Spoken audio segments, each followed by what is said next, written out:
হাদির মৃত্যুতে শোক জানিয়ে সবাইকে ধৈর্য ধরতে বলেছেন প্রধান উপদেষ্টা প্রফেসর ডক্টর মোহাম্মদ ইউনূস। আহ্বান জানিয়েছেন কাউকে হঠকারী কাজে না জড়াতে।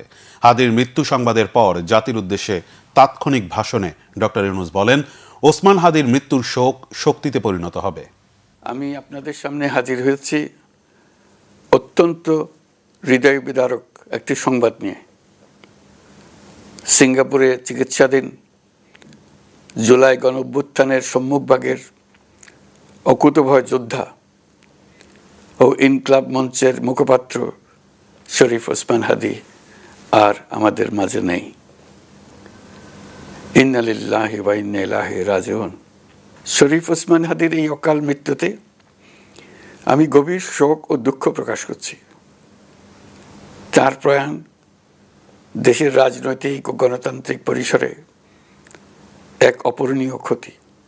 শহীদ ওসমান হাদির স্ত্রী ও একমাত্র সন্তানের দায়িত্ব সরকার গ্রহণ করবে। শহীদ শরীফ ওসমান হাদির অকাল মৃত্যুতে আগামী শনিবার একদিনের রাষ্ট্রীয় শোক ঘোষণা করছি। এই নৃশংস হত্যাকাণ্ডের সঙ্গে জড়িত সকল অপরাধীকে দ্রুত আইনের আওতায় আনা হবে এবং তাদের বিরুদ্ধে সর্বোচ্চ শাস্তি নিশ্চিত করা হবে। ওসমান হাদি ছিলেন প্রতিবাদের অনন্য প্রতীক। আমি দেশের সকল নাগরিকের প্রতি আন্তরিক আহ্বান জানাচ্ছি, আপনারা ধৈর্য ও সংযম বজায় রাখুন। আইন শৃঙ্খলা রক্ষাকারী বাহিনী ও সংশ্লিষ্ট সংস্থাগুলোকে পেশাদারিত্বের সঙ্গে তদন্ত কার্যক্রম পরিচালনা করে সুযোগ দিন। রাষ্ট্র আইনের শাসন প্রতিষ্ঠায় সম্পূর্ণরূপে প্রতিশ্রুতিবদ্ধ। আমরা এখন গণতান্ত্রিক উত্তরণের চূড়ান্ত পর্যায়ে উপনীত হয়েছি। শহীদ হাদি ছিলেন এই প্রক্রিয়ার অবিচ্ছেদ্য অংশ।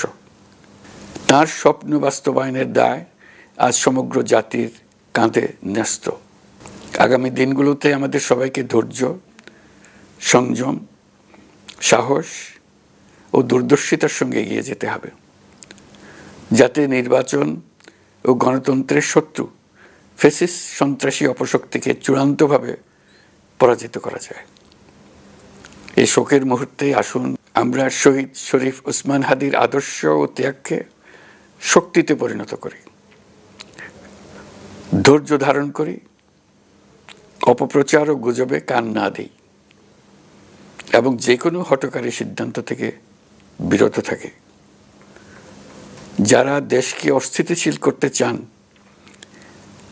তাদের ফাঁদে পা না দিয়ে আসুন আমরা সবাই ঐক্যবদ্ধভাবে গণতন্ত্র, ন্যায় বিচার ও গণমানুষের অধিকার প্রতিষ্ঠার পথে অবিচল পদক্ষেপে এগিয়ে যাই।